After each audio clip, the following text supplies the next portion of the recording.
একদা হজরত উমর ফারুক রাদিয়াল্লাহু তাআলা আনহু মদিনার কোনো এক গলিপথ দিয়ে হেঁটে চলছিলেন। হঠাৎ এক যুবকের প্রতি তার দৃষ্টি পড়ে গেল। সে তার পরিহিত বস্ত্রের নিচে একটি বোতল লুকিয়ে রেখেছিল। হজরত উমর রাদিয়াল্লাহু তাআলা আনহু তাকে জিজ্ঞেস করলেন, হে যুবক, তুমি তোমার বস্ত্রের নিচে কি ঢেকে রেখেছো? বোতলটিতে মদ ভর্তি ছিল।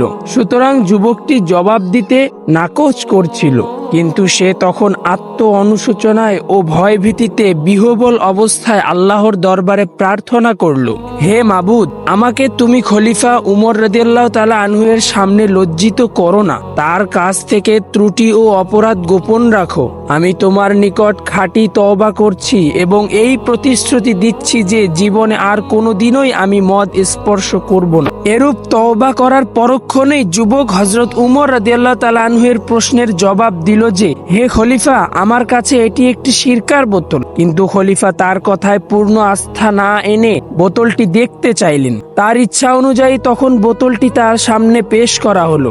দেখা গেল যে বোতলটির মধ্যে সত্যি সিরকা ভর্তি রয়েছে। প্রিয় শ্রোতা, কেউ এভাবে ভীত মনে কোনো লজ্জাজনক ও পাপ কাজে থেকে আল্লাহর দরবারে ফরিয়াদ জানালে এবং খাঁটি তওবা করে নিলে আল্লাহ পাক এক বস্তুতে অপর বস্তুতে পরিণত করেও ফরিয়াদির পাপ মার্জনা করে দেন এবং তার মান সম্মান পর্যন্ত অক্ষুণ্ণ রাখেন। মহান রব্বুল আলামিন আমাদেরকে পাপ কাজ থেকে খাঁটি মনে তওবা করার তৌফিক দান করুক।